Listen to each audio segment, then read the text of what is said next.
What's up, everybody? This is the Act Man here, and today I've decided to do the unthinkable, the unimaginable. I've decided to make the ultimate sacrifice by playing Halo 5 again.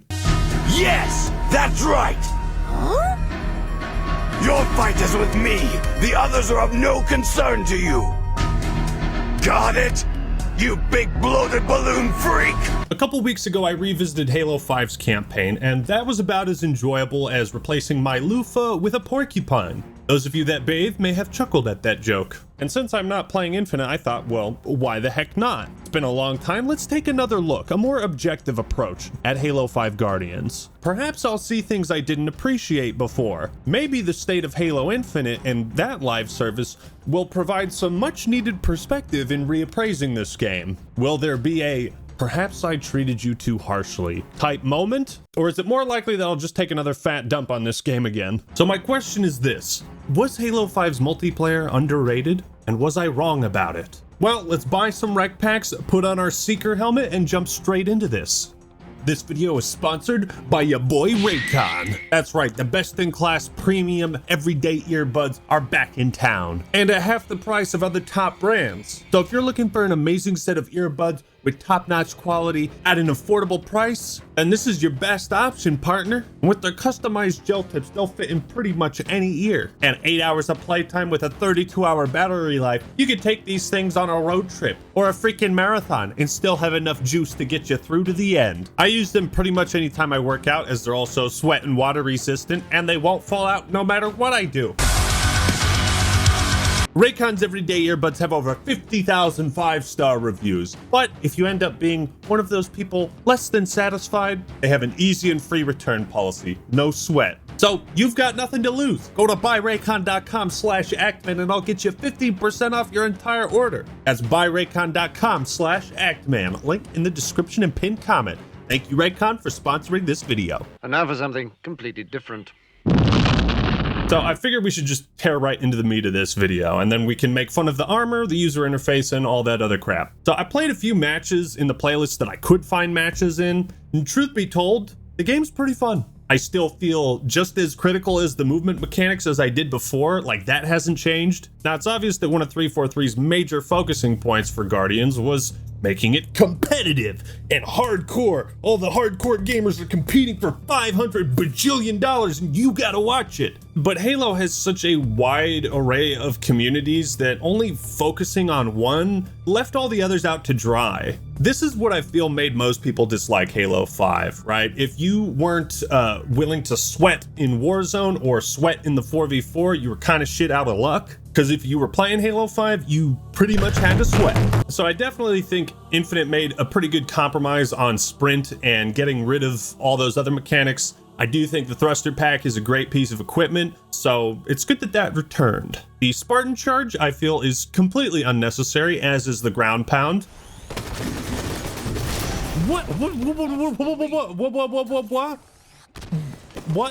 What the fuck just happened? That's not supposed to insta-kill you. How did he even do it from that? What kind of bullshit-ass exploit was that? Competitively is where Halo 5 shines. It's the most complicated game in the series, and if you don't have an elite controller, you're pretty much at a disadvantage, unless you're willing to play Claw. There were just so many things you needed to be doing in the moment-to-moment gameplay. The problem with Halo 5's mechanics still remain, but it's not the mechanics themselves, it's the fact that they were baked into the core gameplay. So things like bullet magnetism, map design, sprint, all that stuff was tuned with these mechanics in mind. So if you tried, making a custom game without sprint, but using the same weapons, it just never felt good. Pretty wild to think I started YouTube complaining about Halo 5 and 6 years later, I'm still complaining about Infinite. The more things change, the more they stay the same. I always feel a bit nostalgic seeing the main menu for a Halo game I haven't played in a while. But not this time. I still hate this motionless ship. It's so boring. Give me Halo 3's menu any day. I will say this is a fantastic version of the Halo theme. A massive upgrade from the yodeling on Halo 4's menu. Yo, I'm curious, when was the last time I played this? Oh man, 2018, 2019? God damn, that's crazy. I stopped playing Infinite after Elden Ring, and yet I still played Guardians for at least 3 years after. I think one reason I played Halo 5 so much more than Infinite is Forge came out 2 months after release, and 343 was pretty quick about adding new maps, whether they were made by devs or in Forge, so it always felt like there was new content, new maps being added to each of the playlists. Made it really easy to keep coming back. We're not going any further into theater because I know what's going to happen. It's not going to work. Theater was fucked up, man. I remember trying to make videos with it, but there were so many glitches that made the footage unusable. It's pretty crazy that Bungie nailed theater in their first attempt, and 343 is still having issues after their third. It's an important feature. Okay, let's move on. All right, so after my first match of Halo 5, it was like I never left. I was popping off, man. Double kills, triple kills. I was like 21-2, and it felt amazing. No lie. I think Halo 5 has one of the best Magnums in the series. Like, it's very satisfying getting headshots with it, and the gunplay still feels excellent, but there's something wrong with the aiming. It feels heavy. Like, I don't know. Many will call this a skill issue, but it just doesn't feel right to me. I also never got too deep into ranking and ranking up because I remember being like placed into Onyx and I was matching with people in like bronze and silver. Like, the ranking system was fucked up in Halo 5. I did like the idea of champion though, where the top 200 players got their own like unique number and everything. The same thing with Onyx. If you look at this game in a vacuum, I think you'll see it in a much better light. Like, it's still a damn good shooter with a ton of content after all the updates. Problem is, it's hard to look at this game in a vacuum when there's so much more expected of a Halo title. And yet in some ways, Halo 5 did exceed expectations, especially with Forge and Customs. If we're going to compare Halo 5 to older titles in order to criticize it, then can we also look at future titles in order to praise Halo 5? Interesting question. I can't really give Halo 5 props for having functional custom games just because Infinite doesn't. You know, it's like, that's congratulations, your game works. So what did Halo 5 do better than Infinite? Well, it kept me playing longer. There's a reason I got to level 137, and a big part of that was the updates. Oh, Guardians was bare bones as fuck at launch, man. They were much faster about listening to fans and adding favorite features back in. That's like what the updates were meant to do. Which again is like, you can only give so much praise for that, but Infection was awesome, and the changes they made to it were great. It only took them a month to add BTB in after everyone freaked out that Warzone replaced it. And you know, yeah, it was just Forge maps, but at least 343 did something, and they did something quickly. And I feel like that's what's missing with Infinite now. The sandbox in this game is also insane. In the membrane. I mean, yeah, it's imbalanced and there's a bunch of redundant weapons and vehicles, but there's also many welcome additions. Would you look at that? A Halo game with a plasma rifle in it. Have you ever seen such a crazy thing? You know, bringing things back like the CE Magnum and putting that in a trailer, keeping its original sound effects, its original look, and its 3-shot kill potential. You know, there was a clear separation between Halo 5's wacky shit and the serious competitive stuff. And as time went on, they started catering more to this side. Or, you know, they brought back the Halo 2 battle rifle, the beam rifles, the Halo Reach grenade launcher, Sentinel beam. I mean, that shit got me hyped. I was like, yeah, I'm sold. But if you want to use it, you have to buy rec packs. Ooh, there's always a catch. Customs were pretty lit too. I remember people making full-on boss fights, and there was this one called Flapjack Frenzy where all the Banshees were spatulas trying to flip warthogs out of a frying pan. They don't make them like they used to. I think stuff like this is what kept Guardians from bleeding a lot more players. It was made to be an ultra-competitive esport, but 343 also made a big effort to cater to casual players. Oh, dude, I forgot about the weapon pad glitch. This was so freaking cool. Oh my God. The weapons you could make with this. You could basically combine any two weapons. Oh, the possibilities were just endless. Look at that. Look at that. I can control the rockets too. Anything with the Spartan laser was just wild.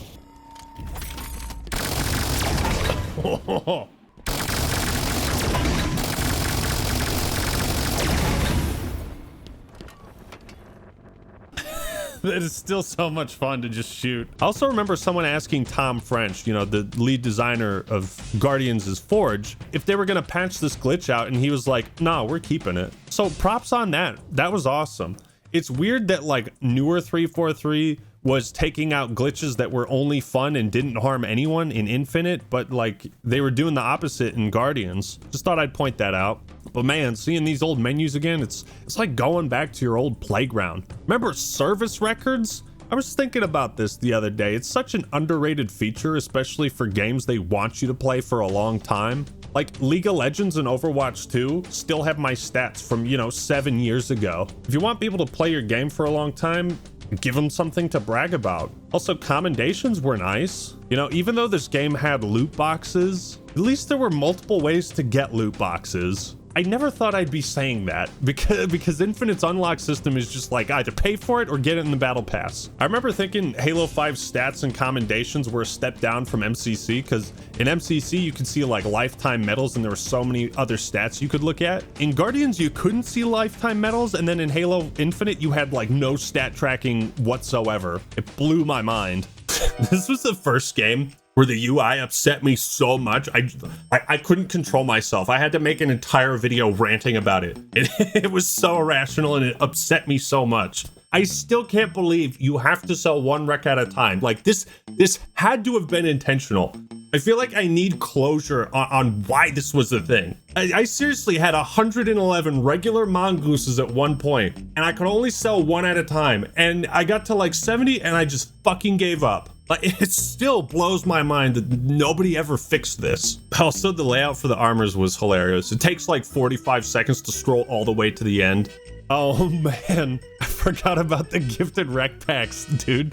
These have probably been sitting in here for like 5 years. I know I'm extremely late, but thank you to everyone who sent one to me. It always bothered me that when you opened a pack, you could never see everything on screen at the same time. There's a Yu-Gi-Oh! Switch game, Legacy of the Duelist, and when you open a pack in that, it shows every card, no scrolling necessary. It's just so tedious, dude. I feel like rec packs and rec points would have been a lot better if you could use the points to buy things individually. Like if you didn't just have to rely on random bullshit and opening hundreds of packs. Oh man, that just reminded me about loot box opening videos. Bro, people made those for rec packs too. Those were the dark ages of YouTube content.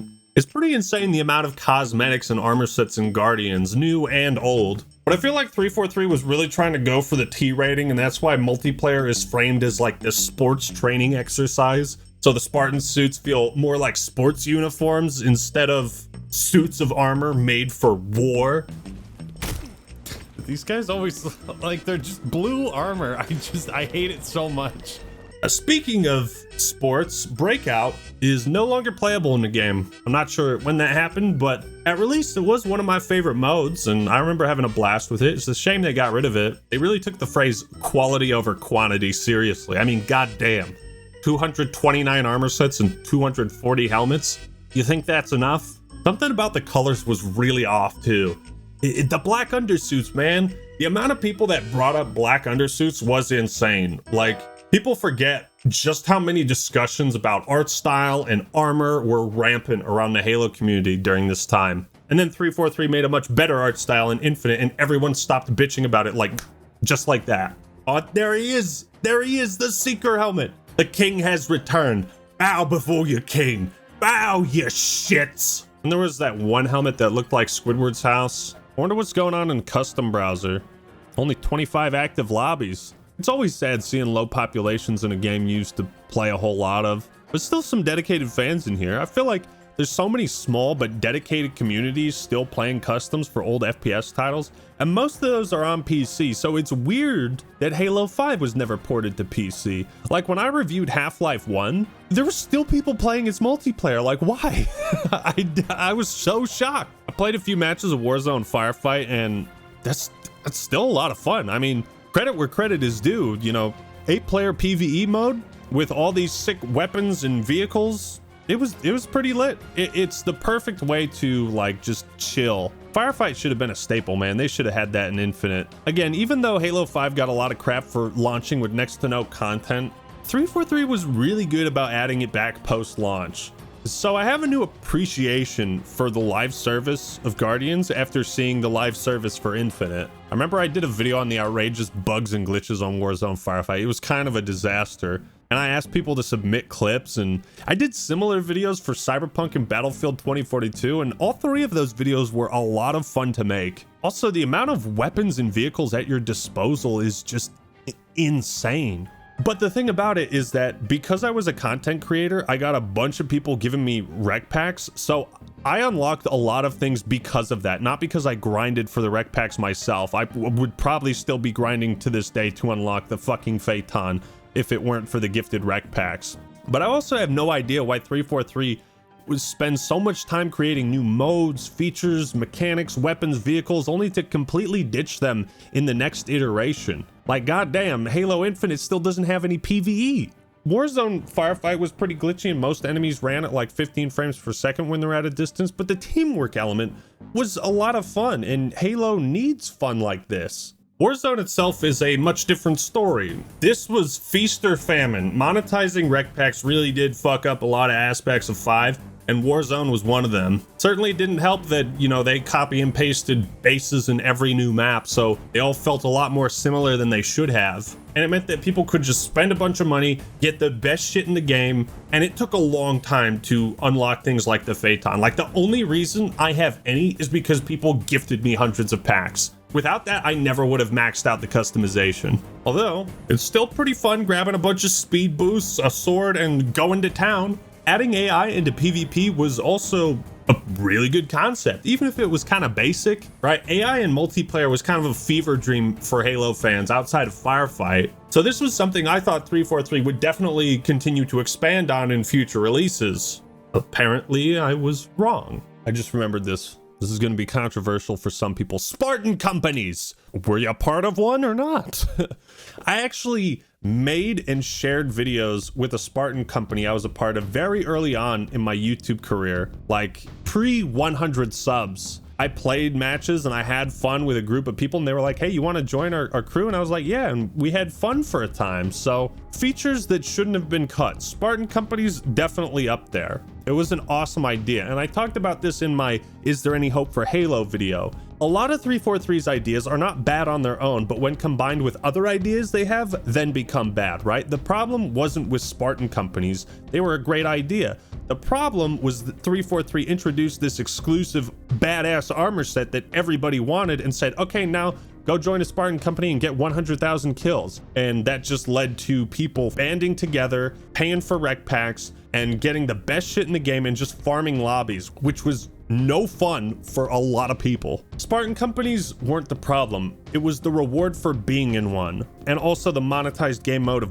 Warzone. It just led to snowballing and farming. I feel like this feature would have been so awesome in Infinite at launch. Again, community stuff is really what they needed. It's been kind of fun revisiting Halo 5, not gonna lie. But I feel like the thing to take away from Halo 5 Guardians is just how much content, mechanics, and stuff there was to salvage and implement in Infinite, but they just didn't. They just kind of left this all in the dust. They never ported it to PC for some reason. So it's just kind of like stuck on consoles. So in conclusion, Halo 5 was certainly a divisive game. While it was a massive departure from 4 in reach, and while it brought back even starts, 343 added some new stuff that was just as controversial.